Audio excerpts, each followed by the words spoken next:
It's not complete. And I did not bother to repaint that. That's fine. And ito na siya. Secure na. And even yung dito sa side. So, yeah. So there's our portion, I need some retouch, but overall it's complete now. So yeah, hope it gives you an idea, guys. Thank you. Guys, ito po yung gate namin. So, napinturahan ko na siya dati, partially. Ito siya. Yan. Tapos, since GI naman, hindi ko muna pininturahan yung nandito. So right now, nag-apply ako ng powder coat. Natapos ko na partly yung banda doon. So, yung naiwan na lang yung half. And, yeah, it seems to be working. Ito yung tapos na portion. Pakita ko sa inyo. Medyo manipis na pagkalagay ko dito. Kaya, lumilitaw pa rin yung darker blue na dating pintura. Pero yung walang pintura dati, yung GI. Yan. Yan yung pala advantage ng powder coat. Normally kapag galvanized iron, hindi didikit yung normal na pintura. But with powder coat, doesn't matter. Didikit siya. So pakita ko sa inyo sa labas. Yan. So ito na yung, yan, lumalabas pa rin yung dating kulay niya. Pero it's okay, kasi sa kalawangin. So yung main portion, ito, yan, kulay lighter green siya. So ito yung hindi pa na-cure. Makikita nyo na polvo pa siya. So pag ininit yan maya, magka-cure yan. So ito din, yan, may dati na siyang kulay, kaya makikita mo lumalabas yung previous color niya, which is fine. At least hindi na siya kakalawangin.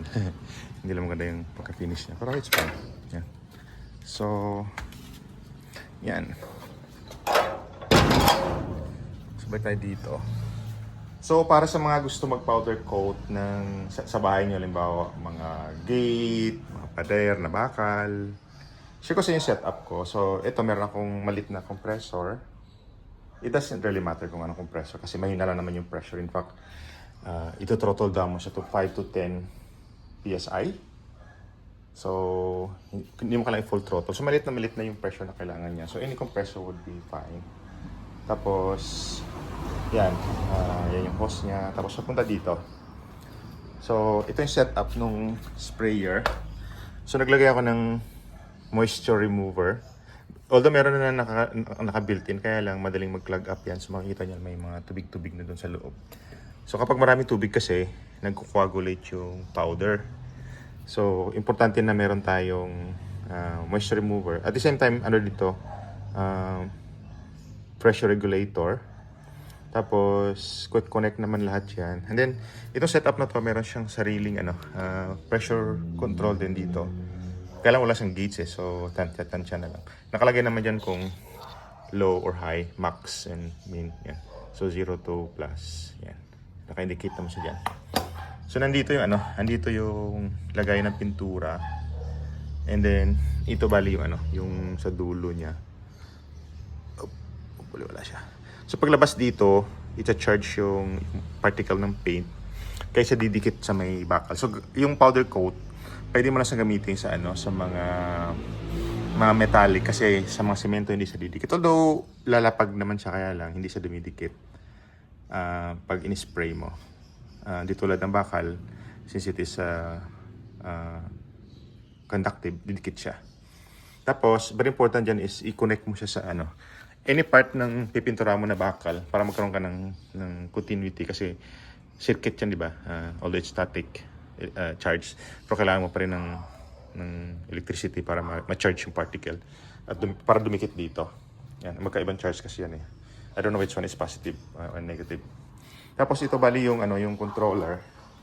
So dalawa yung setting dito, meron kang high voltage na 50 kilovolts tsaka 20 kilovolts. So pili ka lang. Pagka flat siya, maganda gamitin mo yung 50. Pagka medyo complicated, mas maganda gamitin yung lower voltage. So ito siya. So hindi naman ito industrial grade.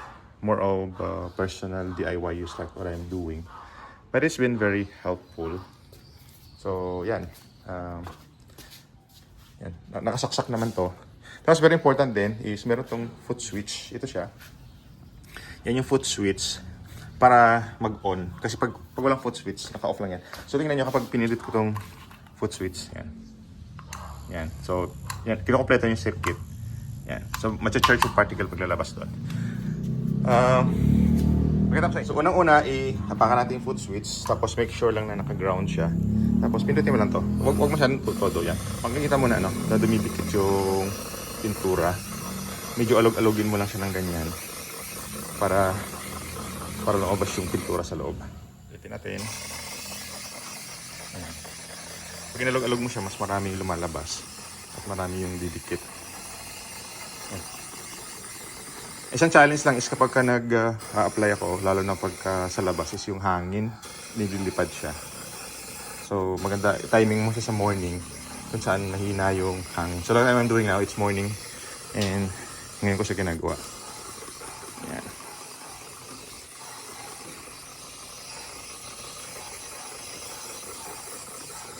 I hope you're getting the hang of it.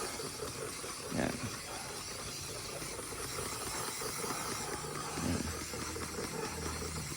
Tapos sa paglagay sa pintura, mga lagay mo mga about mga half 1 inch and a half yung level. Huwag mo punuin kasi pag piga mo, ang daming lalabas. So importante na huwag masyadong madami. So yan siya. Tuloy lang natin. Dumina na yung pressure. Yan, tingnan nyo, mahina na yan, pero lumalabas pa din. Kasi you don't really need that much pressure sa pag-a-apply.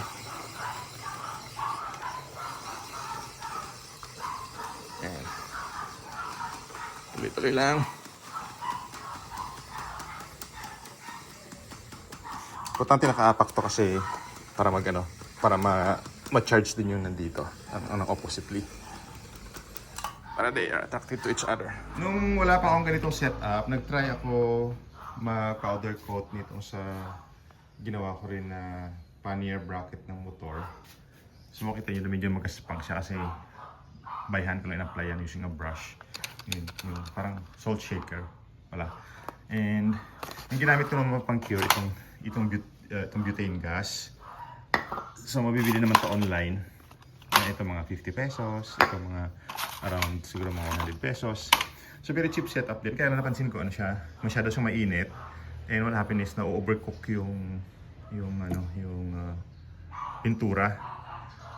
Ang nasubukan ko na tama lang yung temperature. Kasi kailangan mo ng saktong temperature, di ba? So to know the right temperature is you need an infrared gun. And I don't want to spend another maybe 1,000 pesos for that. So maybe 500 siguro. Tinry ko subukan tong LPG. So LPG is combination of butane and propane. So apparently yung combination na yon produces a relatively lower temperature ng flame. At yung flame na yon, saktong-sakto sa panluto sa bakal. So tulad nito is a GI sheet. Tapos ito naman is tubular, mga 1.5, 1.2 mm or even thicker. Kaya naman niya, kahit mga 2 mm kaya niya. Medyo matagal lang siya painitin kasi makapal siya. So yeah, so perfect yung yung LPG. At hindi mo na kailangan ng infrared gun temperature. And makikita mo naman, I also later kapag naluluto siya, makikita mo na kumikintab yung bakal, yung pintura rather. And yeah, it's really nice to look at. And yeah, so pakita ko sa inyo later. Kaya medyo gutom na ako, kain muna. Ito pala yung setup. So kailangan ko ng torch. So ito, nakakabili din ito online. Yan, ito yung torch. Huwag nyo gamitin yung may malaki kasi nito. I think this one is the 25mm kasi meron itong 50mm yung malaki. So dalawang klase. Piliin nyo lang yung maliit. Unless gusto nyo ng mabilisan, then you can choose the bigger one. So but I only need more manageable. So binili ko tong mas maliit. Yan, may kasama na siyang hose. Ito hindi ito kasama, separate. So depende kung anong LPG tank yung gamit nyo. Then i-adapt nyo lang siya. So for my case, I'm using a diesel pack. So Solane siya. So yan. Yan yung gamit ko.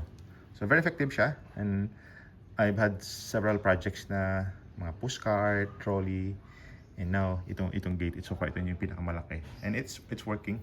Of course, yung quality is not as good as gamitin mo siya sa oven. Kasi ideally sa pagkakabasa ko, yung powder coat, ideally, electric yung gamitin mo. Kasi dito may gas na kasama.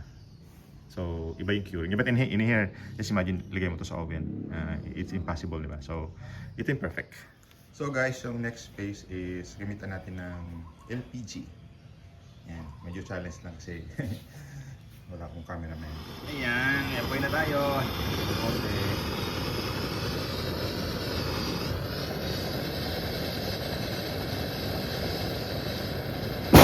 Ayan, makikita nyo nag-iiba yung kulay, di ba? It starts to darken a little bit. Medyo kailangan sa tagalan kasi it takes a while for it to cook.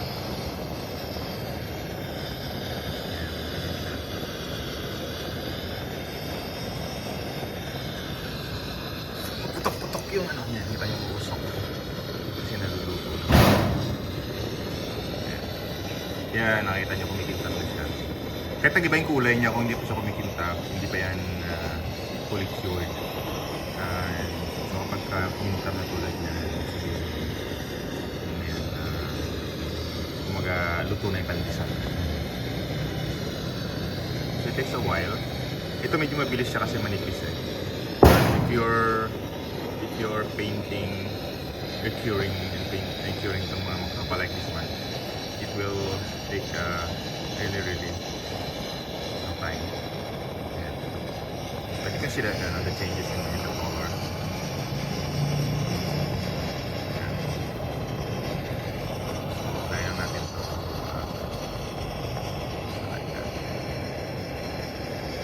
Medyo iba yung kulay nito sa baba kasi meron na yung dating pintura. So yun lang yung weakness kapag painted siya before. Yun, iba yung kulay niya. So there's also possibility na ma-overcook na tulad niya, parang na-overcook na kasi habang niluluto natin dito, sa baba, nag-transfer naman dito.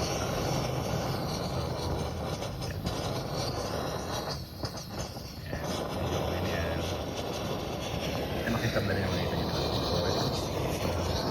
It's fully cured na. Siguro lang natin.